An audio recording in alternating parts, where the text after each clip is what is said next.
Hello किसान भाइयों, नमस्कार। मैं सोमसू जगरी नागपुरा से बोल रहा हूँ। बहुत सारे लोगों का ये पूछना है कि आपका जो है फसल वर्धक जो है किस टाइप से डालना है, क्या डालना है। तो इस संबंध में मैंने सोचा कि क्यों ना एक तो वीडियो बना के डालें, ताकि जो है सभी को अच्छे तरीके से जानकारी मिल जाए। सबसे पहले मैं ये बताना चाहता हूँ कि खेती किस टाइप की होती है, इन शॉर्ट में मैं बताना चाहता हूँ। जैसे एक तो प्राकृतिक खेती होती है, सबसे जो है नेचुरल जो है जो प्रोसेस है वो है प्राकृतिक खेती। प्राकृतिक खेती में जैसे अपन जंगल जो बनता है, वहाँ ना कोई हम लोग जाके कोई यूरिया डालते हैं, ना गोबर का खाद डालते हैं, कुछ नहीं डालते, फिर भी अपने आप जो है जंगल जो है भयानक रूप से जो है बढ़ जाता है। ये इसमें थोड़ा सा स्लो प्रोसेस है। और ये होता कैसे है कि पेड़ों के जो पत्ते वगैरह गिरते रहते हैं, तो समय के अनुसार से वर्षा ऋतु जब आता है तो ये वहीं पे गल के जो है धीरे धीरे धीरे करके जो है मतलब जो खाद बनता है वही खाद जो है पौधे को मिलता है। इस टाइप से जंगल का जो है निर्माण होता है, और इसी को हम बोलते हैं प्राकृतिक खेती। अभी वर्तमान में जो केमिकल खेती है या रासायनिक खेती बोल सकते हैं, ये जो है 95% से ऊपर जो है आज के तारीख में किसान उसी को यूज़ कर रहे हैं। अब परंतु क्या इसमें जो जो लोग यूज़ करते हैं उनको दिक्कत है। कितना ज़्यादा केमिकल्स और कीटनाशक जो है पौधे पे पड़ता है या फलों पे पड़ता है या सब्जियों पे पड़ता है जिसको हम खा रहे हैं, तो कितना नुकसान हो रहा है ये प्रत्यक्ष रूप से अपने को तो पता तो लगता नहीं है। परंतु जो हमारी जो है जो एज अगर जो कम होती जा रही है, जैसा भी गवर्नमेंट का एक अनुमान के हिसाब से जो है भारतीय गवर्नमेंट भारत के लोगों का जो है एज जो है मतलब मैं उनकी एज करीब करीब 65 साल के आसपास ही बताया है। उसका सबसे बड़ा कारण है कि अपन को शुद्ध वातावरण नहीं मिलता है, शुद्ध जो है भोजन नहीं मिलता, उसके कारण से है। इसीलिए जो है हमको जो है जैविक खेती करना चाहिए। अब वर्तमान में जैविक खेती पर जोर दिया जा रहा है, गवर्नमेंट ऑफ इंडिया के द्वारा भी मतलब इसको काफ़ी कुछ जो है जोर दिया जा रहा है, ताकि कम से कम जो है हानिकारक चीज़ का जो है फसल जो है हम लोग यूज़ कर पाएँ। तो जैविक खेती के बारे में मैं ये कहना चाहता हूँ कि सबसे हमारा जो है जो किसान जो है कम से कम जो है 1950 के पहले के जो भी किसान है केवल गोबर गोबर मतलब गाय के गोबर के हम लोग खेती करते थे। और वो बहुत ही अच्छा खेती हुआ करता था, परंतु प्रोडक्शन उतना ज़्यादा नहीं आ पाता, बस यही था। अब उसके बाद जो है अपना एक जैविक खेती में एक क्या बोलते हैं डबोलकर जी, श्रीपद डबोलकर जी ने जो है सबसे पहले जो है जैविक खेती के संदर्भ में उन्होंने सांगली में एक एक्सपेरिमेंट किया था। सांगली महाराष्ट्र में एक एक्सपेरिमेंट किया था। उस वो उन्होंने जो है अपना एक्सपेरिमेंट उसी बेस पे किया था जैसे प्राकृतिक खेती हो। उन्होंने क्या किया, अंगूर की खेती में उन्होंने जो है इसका प्रयोग किया गया। तो अंगूर की खेती में जो पुराने जो पत्ते तने वगैरह जो गिरते थे उसको फेंकते नहीं थे। वो जो उसी मतलब जो है क्या अंगूर के खेती के जड़ों में जो है उसको रख दिया करते थे। इस सब से एक और से कहा जा सकता है कि वो प्राकृतिक जो खेती जो है किया करते थे अपने मतलब जो जो गिरता था। और अंगूर की खेती में जो है इसका काफ़ी अच्छा मतलब जो है रिजल्ट मिला है, इसमें कोई दो मत नहीं है। फिर इसी टाइप से एक सुभाष पालेकर जी ने जो है जीवामृत बना के जो है जैविक खेती को काम करने की कोशिश की है। वो भी आज आज के तारीख में जो जीवामृत का जो खेती है बहुत अच्छे प्रचलन में है, काफ़ी इंडिया के लगभग सभी स्टेट्स में है, सभी राज्यों में जो है इसका उपयोग हो रहा है। ये भी गोबर से ही बनता है, गोबर है, गौमूत्र है, और गुड़ डालते हैं। फिर कोई अपना जो दाल है, दाल को पीस के डालते हैं। 7-8 दिन में जो है ये थोड़ा सा जो है इसका मिश्रण के जो है पानी को जो है उठा के करते हैं। जीवामृत इस टाइप से बनाया जाता था। इसके बाद लेटेस्ट जो भारतीय सरकार ने जो है जो कि राष्ट्रीय जैविक खेती जो कि गवर्नमेंट ऑफ इंडिया के अंतर्गत आता है, गाज़ियाबाद में जो है गाय के गोबर से इन्होंने 3 बैक्टीरिया को निकाला। जो भी मेथड्स इन्होंने मतलब जो है 3 बैक्टीरिया निकाला और उसमें से जो है ये डीकम्पोज़र के नाम से जो है मतलब एक तत्व को बनाया, जिसको पानी में घोल के जो है खेतों में डालने से ये है कि खेत की ज़मीन काफ़ी भुरभुरी हो जाती है और काफ़ी अच्छा सक्सेस भी इसमें भी कोई दो मत नहीं है। परंतु सबसे बड़ी बात एक ही चीज़ है कि हमारा प्रोडक्शन जिस लेवल पे है, जिस हिसाब से हम कमर्शियली खेती करते हैं, जब कमर्शियल खेती करते हैं तो हमारा जो जो भी किसान का किसान को ये दिक्कत हो जाता है कि उनको ज़्यादा से ज़्यादा उपज चाहिए, क्योंकि अकेला किसान तो करता नहीं है, बहुत सारे लोगों को जो है एंगेज करके रखता है, उनसे खेती करवाता है, तो उनको भी पैसा देना है। ग्राम पंचायत चिखली जो है यहाँ से बिल्कुल लगा हुआ है, हमारे नागपुरा से लगा हुआ है, करीब करीब 10 किलोमीटर के दूर पे है। वहाँ पे हमने जो है आज से 8 साल पहले 9 साल पहले हमने खेती किया था, एक लीज पे ज़मीन लेके उसमें एचएमटी धान लगाया था और उसके बाद गेहूँ लगाया था। किसी कारणवश हमको इसको छोड़ना पड़ा, परंतु वहाँ पे हमने कोई भी केमिकल का यूज़ नहीं किया, ना कोई यूरिया, ना कोई डीएपी, ना कोई सुपर फास्फेट, ना कोई जाइम, कुछ नहीं किया। केवल जो है गाय का गोबर और गौमूत्र से जो है कीटनाशक के बदले हमने पूरा गौमूत्र का हमने यूज़ किया। इस तरह से बहुत सक्सेस रहा।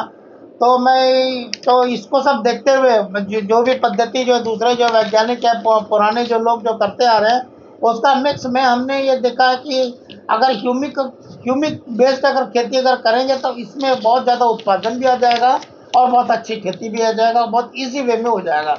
हमने अपना फसल वर्धक हमने स्टार्ट किया जो कि ह्यूमिक बेस्ड है। इसमें कुछ बैक्टीरिया है और कुछ थोड़ा बहुत गौमूत्र है, इसके अलावा भी एक आध दो आइटम है। अगर पूरा हम इसलिए नहीं बता पाते हैं कि पूरा हम इसलिए नहीं बता पाते कि कभी कभी ऐसा होता है ना कि हमारी जो कॉपी हो जाएगी, इसलिए अपन नहीं कर सकते, क्योंकि अभी रजिस्टर्ड वगैरह नहीं किया है। आने वाले दिनों में और अच्छे से जब हो जाएगा तो हम रजिस्टर्ड वगैरह करने की कोशिश करेंगे। अब ये है कि हमारा जो है जो जैविक जो है जो फसल वर्धक है किस टाइप से काम करता है। तो ये है कि इसमें शुरू में क्योंकि अभी 99% या 95% लोग जो है जैविक खेती करते हैं, तो जो भी धीरे धीरे हम 4 साल के भीतर में इसको कन्वर्शन अपन पूरा कर पाएंगे। क्योंकि अगर एक ही बार में अगर अपन सोचेंगे कि बिना कोई यूरिया डाले, बिना कोई डीएपी डाले काम अगर हो जाएगा, पर तो प्रोडक्शन बिल्कुल नॉमिनल आ जाएगा, 6-7 क्विंटल आएगा। तो उसको जो है वो भाई किसान को लॉस भी नहीं हो, इसलिए हमने ऐसा किया है कि इसके साथ में जो है अपने को 15 किलो के आसपास डीएपी डालना है और 10 किलो के आसपास यूरिया डालना है, 10 से 15 किलो अपने को यूरिया डालना है और पोटाश जो है 20 से 25 किलो तक अपने को पोटाश डालना है। ये एक बार में नहीं है, ये पूरा जितना फसल का चक्र है तक डालना है। तो इसमें ये हम देखते हैं कि पूरा, क्योंकि सबसे पहले ये ज़रूरी है कि हमारा जो है कि ये केमिकल है, सॉरी, अभी तक जो लोग कर रहे हैं वो केमिकल है, तो केमिकल से अपने को कन्वर्ट करना, ऑर्गेनिक में कन्वर्ट करना, इसलिए ज़रूरी है कि केमिकल के प्रभाव को अपने को नष्ट करना सबसे पहले या न्यूट्रलाइज करना है। उसके लिए ज़रूरी है कि हमको ये मालूम होना चाहिए कि अभी मेरे किसान भाई कितना जो है 1 एकड़ के पीछे कितना यूरिया डालते हैं। तो देखते हैं कि कहीं कहीं पे आधा एकड़, कहीं आधा बोरा, कहीं पे 1 बोरा, कहीं पे 2 बोरा तक जो है लोग डालते हैं। तो करीब करीब जहाँ 1.5 बोरा तक डालते हैं, वहाँ हमारा जो है फसल का ये फसल वर्धक का कम से कम जो है 2 बॉटल मतलब ये हमारा जो बड़ा बॉटल है जिसमें कि 4 लीटर एक केन में 4 लीटर आता है, तो ऐसा 2 केन को पहली बार डालना है, फिर 20 दिन के बाद फिर 1 केन डालना है, उसके बाद फिर 20 दिन के बाद 1 केन डालना है। इस तरह से 3 भागों में ही अपने को इसको डालना है, क्योंकि समय समय पर ग्रोथ के लिए जो है इसको जो है भोजन, जो भी पेड़ पौधे को भोजन वगैरह चाहिए वो मिलता रहे। तो अभी तक कुछ किसान जो है अभी तीसरे साल जो मेरा ये टारगेट है कि अगर मोटा फसल अगर होगा तो कम से कम 40 कुंटल तक आ सकता है। 40 कुंटल बोलने के पीछे मतलब हो सकता है 35 कुंटल से 45 कुंटल के बीच में आएगा। एवरेज हम लेके चल रहे हैं 40 कुंटल मोटा धान। पतला धान होगा 30 कुंटल, मतलब 25 से 35 तक, तो एवरेज में अपना 30 कुंटल, ये इस टारगेट से हम चल रहे हैं। और मोटा धान में अपने को तीसरे साल 32 कुंटल तक का जो अपने को अनाज का उत्पादन जो है एक हमारे किसान ने लिया हुआ है। तो हम ये चाहते हैं कि धीरे धीरे ये कोई भी चीज़ को अपने को छोड़ना नहीं है बीच में। एक बार अपन ने स्टार्ट किया, और ये नहीं बोलता हूँ मैं कि पूरे के पूरे आपको एकड़ में करना है, कम से कम आप 1 एकड़ में करके देखिए, उसका आपको अच्छा लगे तो आने वाले दिनों में, आने वाले फसल चक्र में पूरा का पूरा करें। इस टाइप का आप अगर करते रहेंगे तो हमारा ये काम बहुत अच्छे तरीके से हो जाएगा। यहाँ पे मैं कंपोस्ट गोबर का खाद भी बनाता हूँ। तो ये मेरा प्रोसेस थोड़ा सा अलग है। ये मैं पहले सुखाता हूँ गोबर, जो वो भी देसी गाय के गोबर का ही मैं यूज़ करता हूँ। तो सबसे पहले गोबर को मैं सुखाता हूँ, उसको पाउडर करता हूँ, उसके बाद फिर मैं इसको बनाता हूँ। ये वर्मी कंपोस्ट खाद नहीं है। और मेरे हिसाब से जिन्होंने भी इसको ले गया है उन्होंने बहुत अच्छा बताया है। अभी भी जो है धान की खेती में लोग ले जा रहे हैं। और बाकी रेट वगैरह जो है वो सब उसी आप पूछ लीजिए, क्योंकि समय के हिसाब से ये आगे पीछे होता रहता है। बाकी एक नंबर का जो है खाद है हमारा। तो इसको आप जो है यूज़ करके आप देख सकते हैं, कोई भी फसल में भी आप यूज़ करके देख सकते हैं। अभी मैं किसान भाइयों से यही मैं आग्रह करूँगा, अनुरोध करूँगा कि ज़रूर जो है आपके जो है 1 एकड़ में आप करके देखिएगा। पहली बार 1 एकड़ करके देखिएगा, अगर अच्छा लगे अगले बार जितना भी आपका एकड़ ज़मीन है वो पूरा का पूरा करें। कुछ लोग ज़रूर बोलते हैं, आप ऐसा क्यों बोलते हैं करके? देखिए, एक ही चीज़ पे जो है फसल निर्भर नहीं रहता है। फसल हमेशा 5-6 चीज़ों पर निर्भर रहता है। कभी आपने अगर बीज ठीक नहीं डाला है तो वो है खामियाना उसका भुगतना पड़ता है। पानी नहीं है तो उसका खामियाना भुगतना पड़ता है। कोई कीड़े आ गए उसका खामियाना आपको भुगतना पड़ता है। इस तरह सब 5-6 जो आइटम जब सब मिला के अगर सही अगर होगा तभी आपका फसल भी अच्छा होगा। इसलिए हम ये चाह रहे हैं, क्योंकि मन से ये भ्रांति अपने को निकाल देना है कि हमारा फसल वर्धक अच्छा है। उसके लिए ज़रूरी है मतलब ये समझने के लिए आप शुरू में केवल 1 एकड़ में करें। आने वाले दिनों में आपको जब अच्छा लगेगा तो आप पूरे जितना भी आपका एकड़ है आप डालते जाइएगा। एक बार और मैं बता रहा हूँ इसका डालने की क्या पद्धति है। सामान्यतः जो धान के फसल में पानी रहता ही रहता है। तो जैसे मैंने कहा कि जैसे दो केन आपको एक बार डालना है। तो 2 केन में क्या करेंगे, आप पहली बार जो है आप एक स्पेयर में आप ले लेंगे, 1-2 लीटर डाल देंगे, बाकी पानी डाल देंगे और स्पेयर का जो है आप नोजल निकाल देंगे और चलते चलते आप डाल देंगे। फिर थोड़े मतलब और गैप लेके फिर चलते चलते जाइए, नोजल निकाल के पानी में डालते जाइए। आप जो पैदल चलेंगे तो पानी जो ऊपर नीचे होगा, उस पानी के ऊपर नीचे होने से पूरा फैल जाएगा। इस तरह से संपूर्ण जो है दो केन का जो है जो फसल वर्धक है वो आपको 1 लीटर में डालना है। इसके बाद अगर आपको ऐसा लगता है कि मतलब यूरिया की ज़रूरत है तो 20 दिन के बाद में जो है आप यूरिया 10 किलो डाल दीजिएगा या 8 किलो डाल दीजिएगा। और उसके 20 दिन के बाद में फिर आप दोबारा जो है एक और केन डाल दीजिएगा। वो 1 केन जैसा बोले वैसे ही डालना। फिर अपने को ऐसा लगता है कि थोड़ा और यूरिया की ज़रूरत है तो आप 5 किलो और यूरिया डाल दीजिएगा। यूरिया की मात्रा जो है 10 से 20 किलो के बीच में है। अगर खेत अगर अच्छा लग रहा है, आपको ग्रोथ बिल्कुल सही दिख रहा है तो आपको डालने की ज़रूरत नहीं है। नहीं तो फिर आप थोड़ा डाल दीजिएगा। और लास्ट में 60 दिन के बाद में, जैसा 90 दिन का अगर फसल है तो 60 दिन के बाद में पोटाश ज़रूर डालना है, जो कि 20 से 25 किलो तक। क्योंकि पोटाश जो है ये काम करता है कि जो बीज को बनाने में काम करता है उसको सॉलिड पना लेके आता है और उसका वेट को बढ़ाता है। इसलिए पोटाश को जो है ज़रूर डालना चाहिए। तो धीरे धीरे करके जो है लास्ट में, क्योंकि अभी मैंने देखा कहीं कहीं मैंने इधर उधर जब बात किया हूँ तो यही बोलते हैं भाई हम शुरू में पोटाश डाल देते हैं। मेरे हिसाब से भाई तो अभी शुरू में डालने का कोई औचित्य नहीं है। क्योंकि क्या है, कुछ लोग का कहना है कि पोटाश डालने से जो है कीड़े नहीं होते हैं करके। अब पता नहीं, मुझे तो नहीं मालूम, बाकी मेरा ये अनुमान है कि पोटाश का जो काम है, जिस समय उसका काम, जैसे गर्भाधान होता है पौधे में, उसी समय पोटाश का काम रहता है, तो उसी समय डालना ज़्यादा उचित होगा। अच्छा, रहा सवाल कीटनाशक। अभी फ़िलहाल जिसके पास है गौमूत्र की व्यवस्था नहीं है तो मैं यही सजेस्ट करूँगा जो कीटनाशक है वही अपन डालते रहें। परंतु अब डेली जो है फसल को पूरा देखिएगा। जैसे ही अपने को ऐसा लगता है कि कीड़ा पड़ा है तो इमीडिएटली आप उसको डालिए। क्योंकि ये भी मैंने देखा यहाँ पे कि अपन पहले मतलब कीड़ा देख लेते हैं। कीड़ा देखने के बाद वो 3 या 4 दिन के बाद ही हम उसको छींट पाते हैं। तो ऐसा भी ना हो तुरंत, क्योंकि कीड़ा उतना जल्दी फैलता है, ताकि जितना जल्दी वो डाल देंगे तभी आपका जो है बचत होगा। और हमारा जो फसल वर्धक डालने पे यही सबसे बड़ा बेनिफिट है कि पौधे का जो है इसको बढ़ा देता है, रेसिस्टेंट पावर को बढ़ा देता है, पौधे की इम्यूनिटी को बढ़ा देता है। तो 2-3 साल के बाद जो है आपको कम से कम जो है ही कीड़े आपके जो फसल में अटैक करेंगे, है ना। और तो तब तक के लिए मैं तो ये बोलूँगा भाई, प्लेन जो है गौमूत्र है, देसी गाय के गौमूत्र का आप छिड़काव अगर करते रहेंगे, 1 लीटर गौमूत्र में 2 लीटर पानी डाल के जो है आप डायरेक्ट छिड़काव करेंगे, तो जो कि पूरा कंटिन्यूस आप छिड़काव करेंगे छोटे पौधे से लेकर बड़े होते तक। तो मैं ये मानता हूँ, क्योंकि मैंने खुद जो 15 एकड़ में जो खेती किया हूँ, मैंने सिवाय गौमूत्र के छिड़काव के अलावा मैंने कुछ नहीं किया। तो ये मेरा प्रैक्टिकल अनुभव है, कोई कीड़ा नहीं आया। एचएमटी धान लगाया था, तो इसलिए मैं मेरे जो है किसान भाई को मैं ये सजेस्ट करता हूँ कि वो जो है गौमूत्र का जो है रेगुलर छिड़काव करते रहेंगे, तो मैं मानता हूँ कि आपको कोई जो है कीड़ा नहीं आया, कीड़ा आपके फसल में नहीं बैठेगा। देखिए, जो गौमूत्र है कभी भी कीड़े को मारता नहीं है, मैं क्लियर कर दूं आप लोगों को, गौमूत्र कभी भी कीड़े को मारता नहीं है।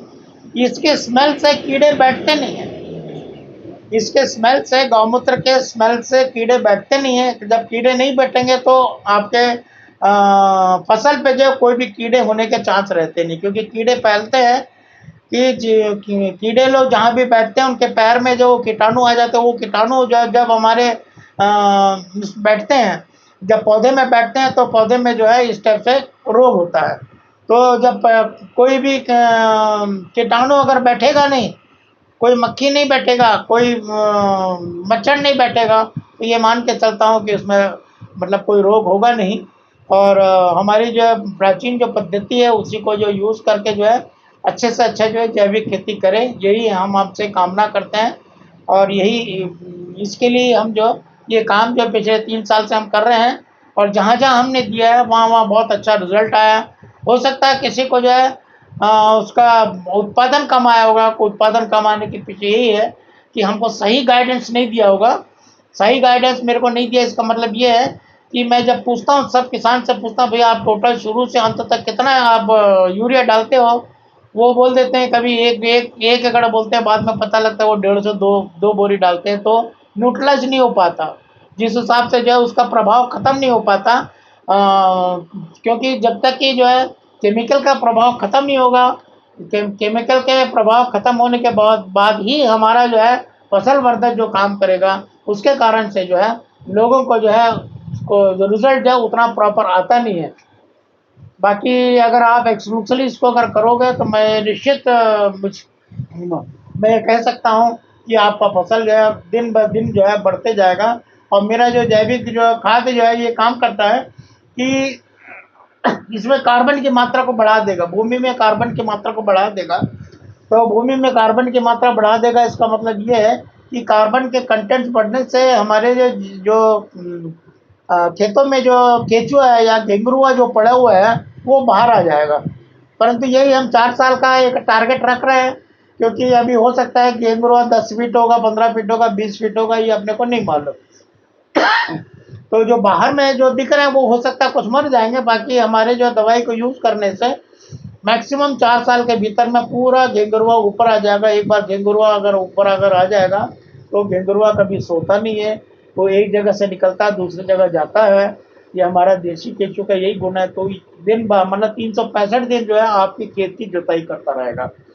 तो आपकी खेताई का, आपका खेतों का अगर जुताई करता रहेगा, इसका मतलब ये हुआ कि आपको अभी कम से कम हॉर्स पावर में, आप कम से कम समय में आप अपने खेत की जुताई कर सकते हो।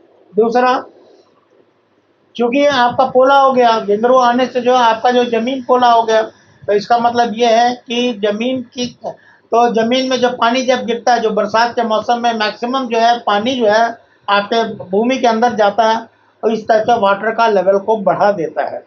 तो ये बहुत मतलब दोनों चीज़ जो है बहुत इम्पोर्टेंट है खेती के लिए, क्योंकि अभी हम देख रहे हैं कि वाटर लेवल बहुत कम हो गया है। तो धीरे धीरे जो है वाटर लेवल को जो है नेचुरल तरीके से जो है बढ़ाने का ये काम भी हमारा केंचुआ करता है। या केंचुआ कैसे आया, हमारे फसल वर्धक से आया है। तो इस तरह से अपन मान के चल सकते हैं, एक इंटीग्रेटेड मतलब अप्रोच के साथ जो है आपका भूमि अच्छा हो जाएगा, केंचुआ आ जाएगा, भूमि में पानी धीरे धीरे रिसता जाएगा, आपका वाटर लेवल बढ़ जाएगा, आपका जैविक उत्पादन हो जाएगा, और धीरे धीरे जो उत्पादन भी आपका बढ़ता जाएगा। मेरा जो लोकेशन है ये है अपना चिखली से अगर अपन नागपुरा जाते हैं तो एक सांस्कृतिक भवन है। नागपुरा पहुंचने के बाद एक सांस्कृतिक भवन है, वहाँ पे एक शनि मंदिर है, एक दो अपना दो मंदिर और श्री कृष्ण भगवान का एक मंदिर है, और स्कूल के पास एक और एक सांस्कृतिक भवन है। बस उसी के सामने रोड से नागपुरा जाते समय बाएं हाथ में, नागपुरा से आते समय दाएं हाथ में पड़ेगा। और मेरा जो टेलीफोन नंबर है वो वीडियो में मैं दे दूंगा। आप जो भी हो ये वीडियो को पूरा सुनेंगे, जब तक कि पूरा आप नहीं सुनेंगे, पूरा आप नहीं समझ पाएंगे तो आपको जो है ऐसा लगेगा कोई अधूरा अधूरा है। आपको इस संबंध में कोई भी अगर जानकारी अगर मेरे को फर्दर अगर चाहिए होगा तो आप मेरे से कांटेक्ट कर सकते हैं। इसके अलावा मैं ये भी बताना चाहता हूँ, मेरा जो जो जो प्रोडक्ट है वो जितने भी भूमि में उगने वाले जो फसल है उसमें यूज़ होता है। कोई भी फसल में आप डाल सकते हो, सब्जी है, धान है, चना है, मक्का है, गेहूँ है, गन्ना है, सब में आप डाल सकते हो। और सब्जी में मैंने ये देखा जो खासकर जो नार वाली जो सब्जी है उसमें इसका बहुत अच्छा रिजल्ट मेरे को आया है। बाकी में भी आ रहा है, बाकी उसमें मेरे को ज़्यादा रिजल्ट आया है। इसलिए जो है ये मतलब एक ही दवाई से आप सभी तरीके का जो है एक ही दवाई से आप पूरा फसल को आप कर सकते हैं। तो मेरा जो है वीडियो देखने के लिए मैं बहुत बहुत जो है धन्यवाद। कोई भी अगर आपको अगर कोई मेरे से बात करना होगा, कुछ करना हो तो मेरे से डायरेक्ट आप बात कर सकते हैं। धन्यवाद, बहुत बहुत धन्यवाद।